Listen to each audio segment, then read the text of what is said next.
Hello friends, അസ്സലാമു അലൈക്കും. ഇന്ന് ഞാൻ 4 തരത്തിലുള്ള ഒരു ബജിയുടെ റെസിപ്പിയായിട്ടാണ് കാണിക്കുന്നത്. അപ്പോൾ ഒരേ മാവിൽ തന്നെയാണ് നമ്മൾ ഉണ്ടാക്കുന്നത്. അതിന് വേണ്ടി കായ, പൊട്ടറ്റോ, മുളക്, വഴുതനങ്ങ എടുത്തിട്ടുള്ളത്. അപ്പോൾ അതിന് വേണ്ടി 2 കപ്പ് കടലപ്പൊടി എടുത്തിട്ടുണ്ട്, 1/4 ടീസ്പൂൺ കായപ്പൊടി, 1/4 teaspoon baking soda, 2 teaspoon Kashmiri chilli, 2 table spoon അരിപ്പൊടി. അതൊരു ക്രിസ്പിനെസ്സിന് വേണ്ടിയിട്ടാണ് നമ്മൾ അരിപ്പൊടി ചേർക്കുന്നത്. പിന്നെ ആവശ്യത്തിനുള്ള ഉപ്പ്. അപ്പോൾ നമ്മൾ ഈ എല്ലാ ഇൻഗ്രീഡിയൻസും ഇതിലേക്ക് ഇട്ട് കൊടുക്കുക കേട്ടോ. അപ്പോൾ നമുക്ക് ഈ എല്ലാ ഇൻഗ്രീഡിയൻസും ഇതിലേക്ക് ഇട്ട്, അപ്പോൾ മുളക് പൊടി നമ്മൾ 2 ടീസ്പൂണാണ് ചേർത്തിട്ടുള്ളത്. കാശ്മീരി ചില്ലിയാണ് ഒരു കളർ കിട്ടാൻ വേണ്ടിയിട്ട് ചേർത്തിട്ടുള്ളത്. എല്ലാം കൂടി നന്നായി ഒന്ന് മിക്സ് ചെയ്തെടുക്കുക. അത് മിക്സ് ചെയ്തെടുത്തതിന് ശേഷം നമുക്കിതിലേക്ക് കുറേശ്ശെ വെള്ളം ഒഴിച്ചൊന്ന് കുഴച്ചെടുക്കണം. അപ്പോൾ വെള്ളത്തിൻ്റെ അളവ് നമ്മളിത് കൂടിപ്പോകാനും പാടില്ല, ഇത് കുറഞ്ഞു പോകാനും പാടില്ല. കുറഞ്ഞു പോയാലും കൂടിപ്പോയാലും ഇതിന് കോട്ടിങ് ഇതുമ്പോൾ പിടിക്കില്ല കേട്ടോ.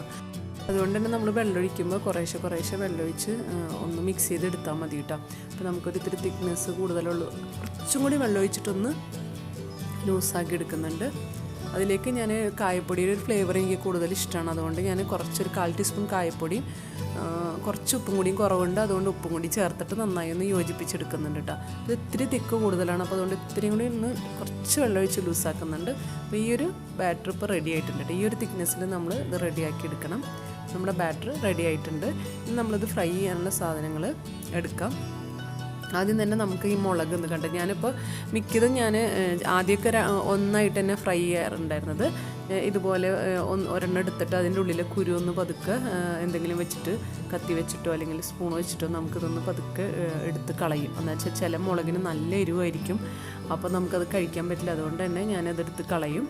അപ്പോൾ ഇതിങ്ങനെയാണ് ഞാൻ ആദ്യമൊക്കെ ഫ്രൈ ചെയ്തിരുന്നത്, ഒരെണ്ണം ഫുള്ളായിട്ട്. പക്ഷേ ഇപ്പോൾ ഞാൻ എന്താണെന്ന് വെച്ചാൽ ഇത് ഹാഫ് ആക്കിയിട്ടാണ്, 1-2 കട്ട് ചെയ്തിട്ടാണ് കേട്ടോ. അത് കട്ട് ചെയ്യുമ്പോൾ നമ്മൾ അതിൻ്റെ ആ തണ്ടോട് കൂടിയിട്ട് കണ്ട ആ സ്ലിറ്റ് കറക്റ്റായിട്ട് അങ്ങനെ നടുവ് കീറിയെടുക്കണം. എന്നാലും നമുക്കത് മുക്കി ഫ്രൈ ചെയ്തെടുക്കാൻ വേണ്ടിയിട്ട് നമുക്ക് പറ്റുള്ളൂ. അത് എന്നിട്ട് അതിൻ്റെ ഉള്ളിൽ കുരുവൊക്കെ കളഞ്ഞെടുക്കുക. പിന്നെ നമ്മൾ കായ, ഇതുപോലത്തെ കായ, ഫ്രൈ ചെയ്യുന്ന കായ നമുക്ക് വാങ്ങിക്കാൻ കിട്ടും. അപ്പോൾ നമുക്ക് എടുത്തിട്ട് 2 സൈഡിൽ നിന്നും കട്ട് ചെയ്ത് കളഞ്ഞിട്ട് ഇതുപോലെ സ്ലൈസ് ചെയ്ത് എടുക്കണം കേട്ടോ. കുറച്ച് സ്ലൈസ് ആക്കിയിട്ട് നമുക്ക് നീളത്തിലൊന്ന് കട്ട് ചെയ്തെടുക്കാം ഇതുപോലെ. അപ്പോൾ നിങ്ങൾ ഇപ്പോൾ ഈ ഒരൊറ്റ ഐറ്റം മാത്രമേ ഉണ്ടാക്കുന്നുള്ളൂ എന്നുണ്ടെങ്കിൽ അപ്പോൾ അതിനനുസരിച്ച് മാവ് എടുത്താൽ മതിയാവും കേട്ടോ. അപ്പോൾ ഞാൻ ഇതെല്ലാം കൂടി കാണിക്കുന്നതുകൊണ്ടാണ് ഇത്ര അധികം മാവ് എടുത്തിട്ടുള്ളത്. നിങ്ങളൊരു എണ്ണം മാത്രമേ ഫ്രൈ, ഇപ്പോൾ കായ മാത്രം ഫ്രൈ ചെയ്യണമെന്നുള്ളതുണ്ടെങ്കിൽ അതിനനുസരിച്ച് മാവ് എടുത്താൽ മതിയാവും. ഇതുപോലെ സ്ലൈസ് ചെയ്ത് വെച്ചിട്ടുണ്ട് ഞാൻ. ഇതുപോലെ പൊട്ടറ്റോ തൊലിയൊക്കെ കളഞ്ഞതിന് ശേഷം നമുക്ക് ഇതുപോലെ തിന്നായിട്ട് കട്ട് ചെയ്തെടുക്കാം. വേണ്ട, പൊട്ടറ്റോ തിന്നായിട്ട് കട്ട് ചെയ്തല്ലേ പൊട്ടറ്റോൻ്റെ വെന്ത് കിട്ടാൻ കുറച്ച് ബുദ്ധിമുട്ടെടുക്കും. അപ്പോൾ അതുകൊണ്ട് നല്ല തിന്നായിട്ട് തന്നെ കട്ട് ചെയ്തെടുക്കാം കേട്ടോ.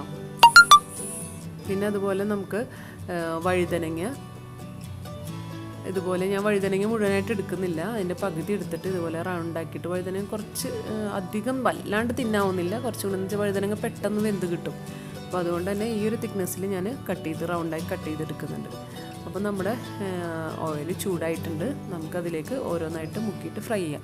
ആദ്യം തന്നെ ഞാൻ മുഴുവനായിട്ടുള്ള മുളകില്ലേ അത് ഒരെണ്ണം എടുത്ത് വെച്ചിട്ടുണ്ട്, അതൊന്ന് മുക്കിയിട്ട് നമുക്കിതിലേക്ക് ഇട്ട് കൊടുക്കാം.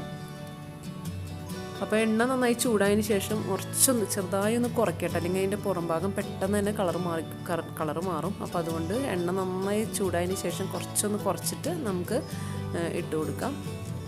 ഇങ്ങനെ ഓരോന്നായിട്ട് നമുക്ക് ഫ്രൈ ചെയ്തെടുക്കാം കേട്ടോ. അപ്പോൾ മുളക് ഹാഫ് ആണെങ്കിലും തന്നെ അത് ബേക്കിംഗ് സോഡ ഇട്ടിട്ടുള്ളത് കൊണ്ട് തന്നെ നല്ല ഫുള്ള് പോലെ തന്നെ ഇങ്ങനെ വലിയതായിട്ട് തന്നെ വീർത്ത് വരും. അപ്പോൾ അതുകൊണ്ട് നമുക്ക് ഹാഫ് ആണെങ്കിലും കുഴപ്പമില്ല. പിന്നെ നമുക്ക് അതിൻ്റെ കുരുവൊക്കെ എടുത്ത് കളയാൻ ഈസി ആയിരിക്കും ഹാഫായിട്ട് കട്ട് ചെയ്യുമ്പോൾ. അപ്പോൾ ഞാനിപ്പോൾ ഹാഫായിട്ട് കട്ട് ചെയ്തിട്ടാണ് സ്ഥിരമായിട്ട് ഫ്രൈ ചെയ്യാറ്. ഇപ്പോൾ ഇങ്ങനെ മുഴുവനോടുകൂടി പൊരിക്കണം എന്നുണ്ടെങ്കിൽ ഇങ്ങനെ ഫ്രൈ ചെയ്തെടുക്കാം. അപ്പോൾ നമ്മുടെ അടുത്ത കായ നമുക്ക് ഫ്രൈ ചെയ്തെടുക്കാം. അങ്ങനെ നമുക്ക് ഓരോ ഐറ്റംസ് ഇതുപോലെ ഫ്രൈ ചെയ്തെടുക്കാം. നമുക്ക് സെപ്പറേറ്റ് ഉണ്ടാക്കണമെന്നുണ്ടെങ്കിൽ അങ്ങനെ ചെയ്യാം കേട്ടോ. വഴുതനങ്ങ മിക്ക ആൾക്കാരും ഫ്രൈ ചെയ്ത് ഞാൻ കണ്ടിട്ടില്ല. അപ്പോൾ ഉണ്ടാക്കാത്തവർ വഴുതനങ്ങയും ഒന്ന് ഫ്രൈ ചെയ്ത് നോക്കുക കേട്ടോ. നല്ല ടേസ്റ്റാണ് വഴുതനങ്ങ ഫ്രൈ ചെയ്യുന്നത്. എനിക്ക് ഭയങ്കര ഇഷ്ടമുള്ളൊരു ഇതാണ്. അതിൻ്റെ മുളകും വഴുതനങ്ങയാണ് ഏറ്റവും ഇഷ്ടപ്പെട്ടത്. അപ്പോൾ ഇതുപോലെ ഫ്രൈ ചെയ്തെടുക്കാം. അങ്ങനെ ഓരോന്നും നമുക്കിതുപോലെ ഓരോന്നായിട്ട് ഫ്രൈ ചെയ്തെടുക്കാം. പിന്നെ ഞാൻ അതിന് വേണ്ടി ഒരു ചട്നിയാണ് കാണിക്കുന്നത് കേട്ടോ.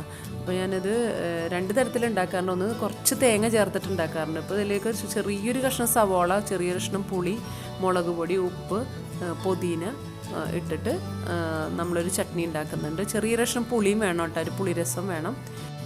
ഒരു സവാളയുടെ ഒരു ചെറിയൊരു ഭാഗം എടുത്താൽ മതിയാവും കേട്ടോ. അല്ലെങ്കിൽ സവാളയുടെ എരിവ് കൂടുതലായി നിൽക്കുമ്പോൾ നമുക്ക് കഴിക്കാൻ ബുദ്ധിമുട്ടാവും. അപ്പോൾ ഞാൻ ഈ ഒരു രീതിയിൽ ഉണ്ടാക്കാറുണ്ട്. പിന്നെ ഇതിലേക്ക് ഒരു ലേശം തേങ്ങ എന്ന് പറഞ്ഞു കഴിഞ്ഞാൽ 1 ടേബിൾ സ്പൂൺ തേങ്ങയൊക്കെ ചേർത്തിട്ട് അരച്ചിട്ട് ആ രീതിയിൽ ഉണ്ടാക്കാറുണ്ട്. അപ്പോൾ നിങ്ങൾ വേറെ ഏതെങ്കിലും വെറൈറ്റി രീതിയിൽ ഉണ്ടാക്കുന്നുണ്ടെങ്കിൽ അതെങ്ങനെ ഉണ്ടാക്കുന്നതെന്നുള്ളത് കമൻസിൽ അറിയിക്കുക കേട്ടോ. അപ്പോൾ എൻ്റെ വീഡിയോ ഇഷ്ടമായ ലൈക്ക് ചെയ്യാനും കമൻറ്റ് ചെയ്യാനും ഷെയർ ചെയ്യാനും മറക്കരുത്. ഇൻഷാ അല്ലാഹ് അടുത്തൊരു വീഡിയോ ആയിട്ട് വീണ്ടും വരാം. Thank you.